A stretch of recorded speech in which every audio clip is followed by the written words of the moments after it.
The New Orleans Saints re-signed Chase Young to a 3-year, $51 million deal. We're going to talk about that. We'll also talk about the trade for Devon Godchaux out of New England and Paulson Adebo leaving and being signed by the Giants. So we're going to talk about all that today. Go over my initial thoughts of the Chase Young thing.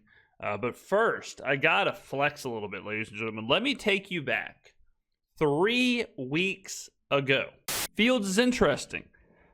The problem with Fields is you're almost like a year too late, right? Last year, he was playing the last year of his rookie contract. Now he's a free agent. That's bad news Bears, because you're not going to get Justin Fields on a 1-year, $5 million deal.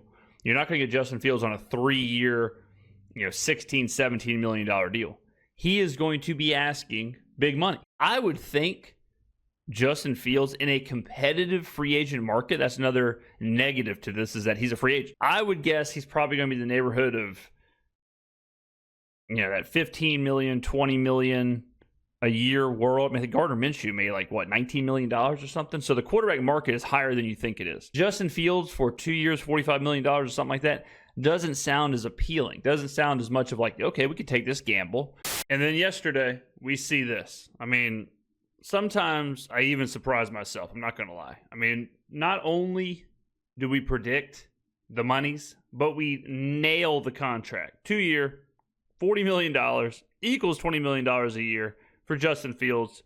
Unbelievable stuff. Let's take a look here at some comments. Like I said, I was getting at the time. Fields hasn't shown he can throw the ball. He's going to be on an $8 million a year deal. Look, here's the deal, ladies and gentlemen.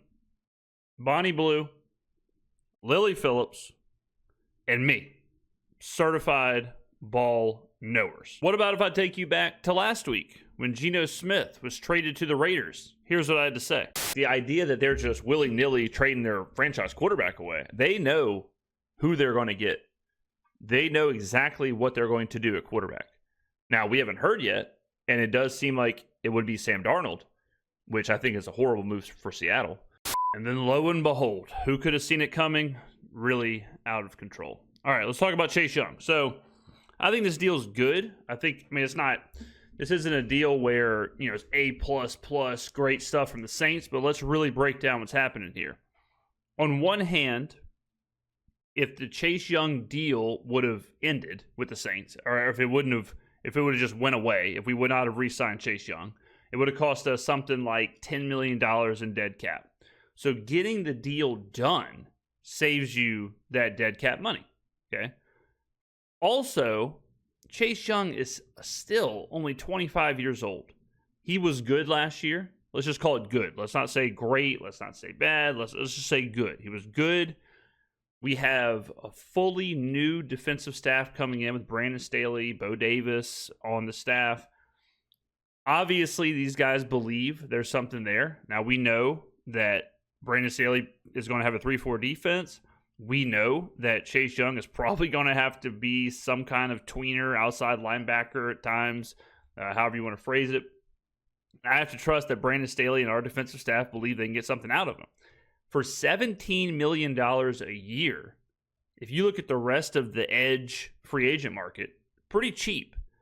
Pretty cheap as of right now. Pretty cheap as of just if Chase Young replicates what he did last year. If he replicates what he has been his career, a $17 million a year guy, 25 years old, okay, I can live with that. Now, there is absolutely a world where Chase Young has value that's unrealized. He could be better than he is right now. And if you think that he has untapped potential, then all of a sudden this deal is a steal. This is a great deal for the Saints. I haven't seen the details of the contract come out. I would assume that it's going to be backloaded. So you also have to factor that in. This is a bit of a complex way to look at contracts. But if it's backloaded, then as we all know, the value of the dollar is higher today than it is in 2-3 years. This contract is going to be cheaper on the front end when the Saints are trying to get out of their salary cap issues and trying to tween off bad contracts and older players and all that stuff. So if it's backloaded, then theoretically you are paying this contract when you have much more money. all right, when you have much more freedom in the cap. So in the short term, this doesn't really do much negatively to us. And in the long term, one, it could be cheaper. It could, we'd have more money to spend, and the cap will continue going up. Player contracts will continue going up, so it'll be cheaper in the future. But also, it could be much more valuable if Chase Young gets better. If Chase Young realizes some of that untapped potential and Brandon Staley and this defense looks good, then $17 million a year is a hell of a deal. So I have no problem with this. Again, I would give it like a B minus somewhere in there. B minus sounds about right, I would say. Now, this one, I don't get this deal at all. I think it's kind of funny because it just shows you people are scared of big numbers, and it shows you like contracts and all that still kind of confuse people. Because I've seen a ton of people send me this and say this is great business from the Saints. And a lot of people are saying this was a fantastic move, solid player, good stuff. And I've seen a lot of people say this was a disaster. I would flip it. I think this is a solid move, B-ish. And I think this is a pseudo disaster. Like, this makes no sense to me. It's all kind of like the pick is whatever. I mean, you're giving up a 7th, but I just don't understand the return. Like, you're getting a 30-year-old interior defensive lineman who really doesn't do much, they're zero pass rush. So from that side of things, absolutely nothing. He's declining his just work rate on run defense. I believe he's on the last year of his deal. I think it's like a $5 million deal. Why? My question is, why spend the resource of the 7th round pick for a guy with zero upside? You could have just found somebody else. If you're going to do this, you could have found somebody else with some upside or younger or better or whatever, or just draft somebody. So I don't really understand this one. At the end of the day, it's a 7th round pick for a 30-year-old, $5 million a year nose tackle. So will it matter? No.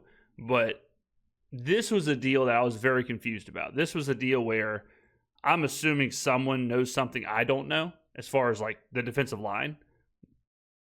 When our defensive line coaches, when you are talking about a brand new defensive staff like the Saints have, you do have to kind of factor in that there might be guys who they know things, right? Like, they're coming in from different teams, they're coming in from different schemes, they're coming in from different scouting departments or whatever. They're all converging, and they're all talking about like, okay, here's our system. Who do we want to fill into this system? And somebody had to throw out Gocho.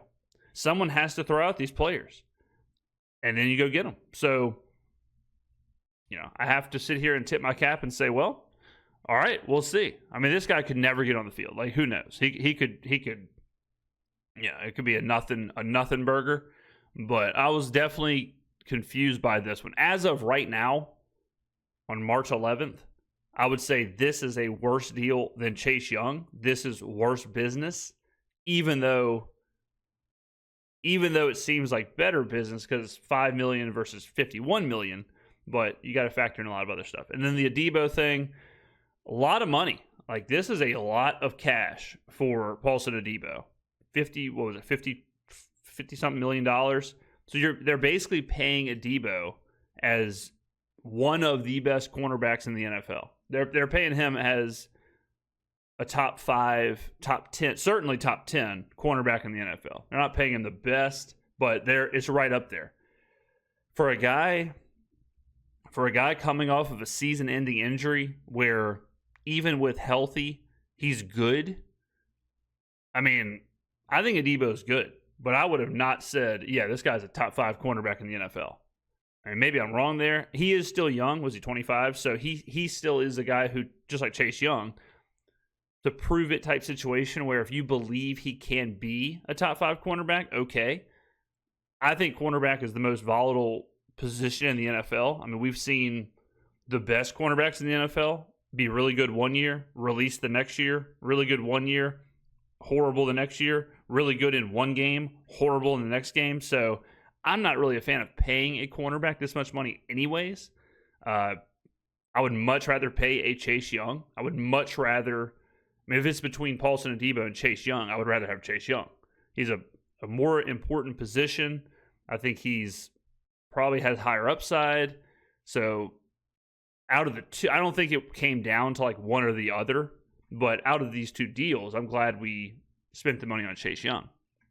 We'll see. We'll see how this plays out with the Debo. Like I said, I think the Giants. I think this is a ton of cash to spend. I think this is a huge risk. I would consider this an overpay. It's similar. It's an overpay until it isn't, right? Like, these are kind of gambles from teams. The Giants are gambling that they're getting a true lockdown cornerback here. They're gambling, but you are a injury, you are a step backwards, you are a plateau away from this being a huge overpay. So this is a lot. Kind of surprised, but but real quick, like, those are some of the deals that are happening. And this is a crazy free agent period. There is so much moving and shaking between the quarterbacks, between just, Najee Harris went to the Chargers. Like, that just gets lost in the shuffle, where all of a sudden, DK Metcalf gets traded to the Steelers, Najee goes to the Chargers, Sam Darnold goes to the Seahawks, Geno Smith goes to the Raiders. Like, things are happening so quick. But like I showed you earlier, if you want to know exactly what to think about the stuff that's happening, and you want to see somebody predict the future, you are at the right place. So let me know what you think about all these moves. Thank you for watching, and I will see you in the next video.